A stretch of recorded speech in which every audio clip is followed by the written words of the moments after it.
6 p.m. Pakistan Standard Time. Assalamu alaikum. This is Radio Pakistan.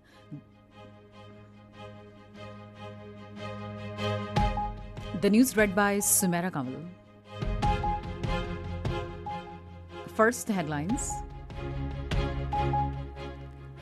Pakistan and Sri Lanka have agreed to further strengthen bilateral ties in diverse fields, especially to fight poverty and promote economic growth. Information Minister says the government has not only saved the country from default but also stabilized economy and provided relief to people.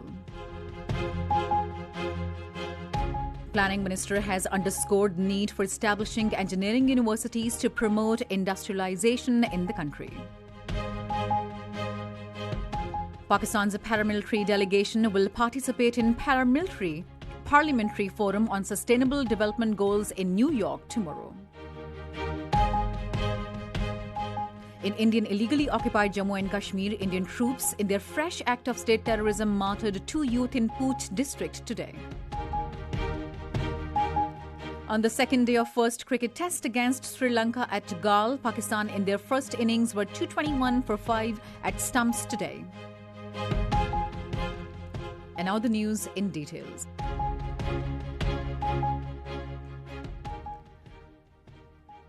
Prime Minister Shehbaz Sharif telephoned the President of Sri Lanka, Ranil Wickremesinghe, today and emphasized the need to work together to fight poverty and promote economic growth and development for the benefit of the entire region. The Prime Minister also expressed his desire to promote peace and enhance connectivity through regional cooperation.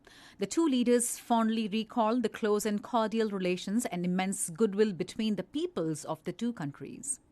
Both the sides agreed to continue the long-standing cooperation in the areas of mutual interest and further strengthen bilateral ties. The Prime Minister expressed his gratitude to the Sri Lankan President for supporting and helping Pakistan in reaching an agreement with International Monetary Fund. He acknowledged further the role played by Sri Lanka as a friend and well-wisher of Pakistan. The Prime Minister said both Pakistan and Sri Lanka are close and reliable friends. He commended Sri Lanka's role for regional peace and prosperity. Reciprocating to the Prime Minister's sentiments of goodwill, the Sri Lankan President said, "Pakistan is our close friend and helping friends is friendship." The Sri Lankan President appreciated Prime Minister Shehbaz Sharif's efforts in difficult situation and felicitated him on reaching an agreement with the IMF. Banking Ombudsman Mohammad Kamran Shehzad paid a farewell call on President Dr. Arif Alvi in Islamabad today and briefed him about the measures taken during his tenure to deal with banking cases and provide financial justice to bank customers. The Banking Ombudsman informed the President that a relief of 3 billion rupees was provided to the banking customers during a period between April 2019 and July 2023. The President commended the services of the Banking Ombudsman. Minister for Information and Broadcasting Maryam Aurangzeb has said that the government has not only saved the country from default but also stabilized the economy and provided relief to the masses over the last 14 months.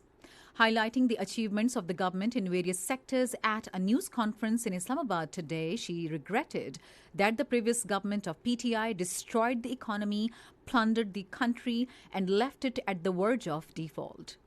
She further said the focus of the previous government was only victimizing the opponents.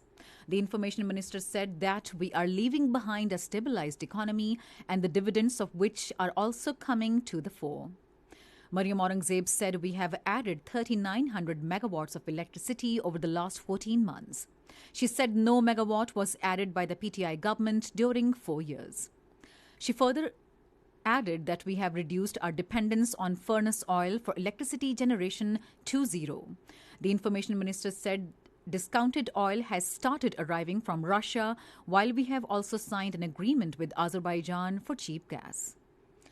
Alluding to measures taken by the government for the relief and reconstruction in the flood-affected areas, she said despite difficult economic situation, direct cash assistance was given to the flood victims under Benazir Income Support Program.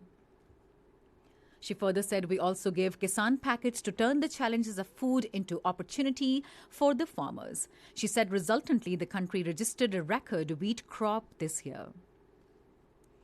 Planning Minister Ehsan Iqbal says establishment of engineering universities will help to promote industrialization in the country.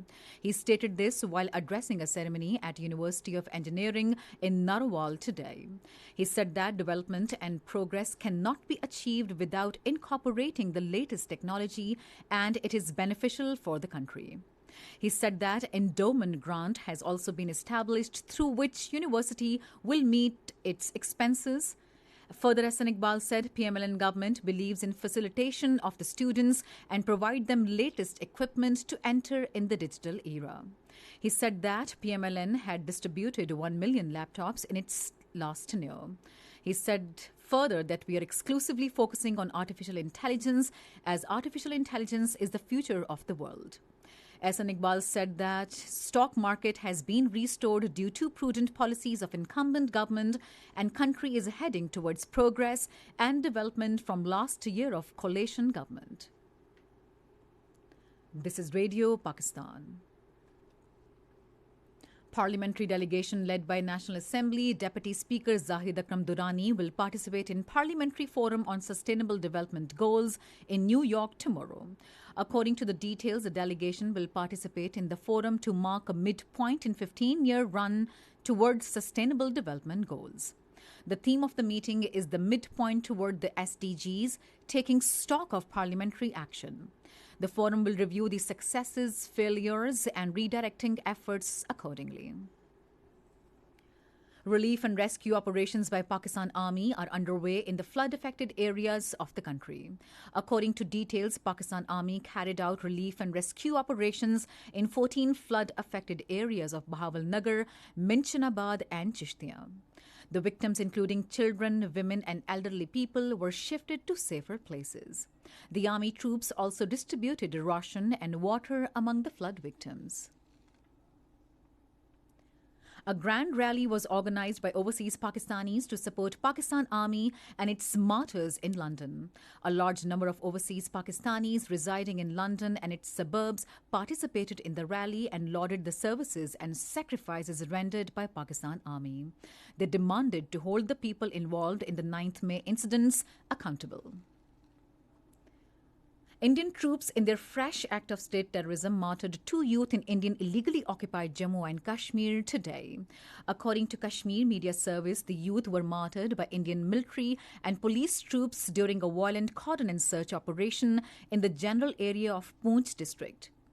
Meanwhile, in the ongoing spree of dismissing Kashmiri employees from government services, the Modi regime has sacked 3 more Kashmiris, including the public relations officer at Kashmir University in Kashmir, on the allegation of being sympathizers with the Kashmiris' right to self-determination.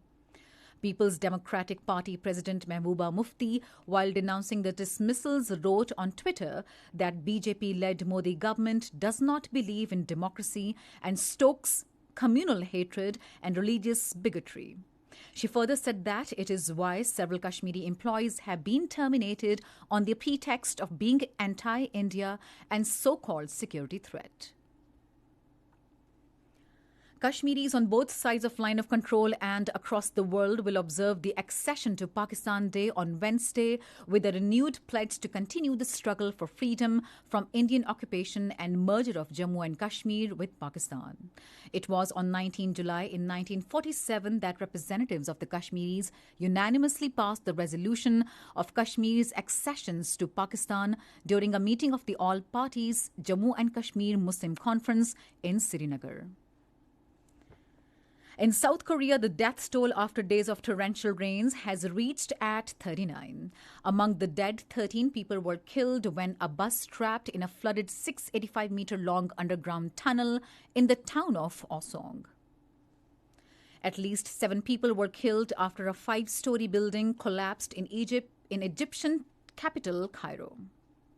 On the second day of the first cricket test against Sri Lanka at Galle, Pakistan in their first innings were 221 for 5 at stumps today. Earlier, Sri Lanka in their first innings were all out at 312 runs. And finally, the weather. Hot and humid weather is likely to prevail in most parts of the country during the next 12 hours. However, rain, thunder shower is expected in northeast and upper Punjab, Potohar region, Khyber Pakhtunkhwa and Kashmir. To end the news, here are some of the headlines once again. Pakistan and Sri Lanka have agreed to further strengthen bilateral ties in diverse fields, especially to fight poverty and promote economic growth. Information Minister says the government has not only saved the country from default but also stabilized the economy and provided relief to people. Planning Minister has underscored the need for establishing engineering universities to promote industrialization in the country. And that is the end of the news. For more news and analyses, log on to our website, radio.gov.pk. And also watch live streaming of our bulletins on the link facebook.com/radio Pakistan News Official.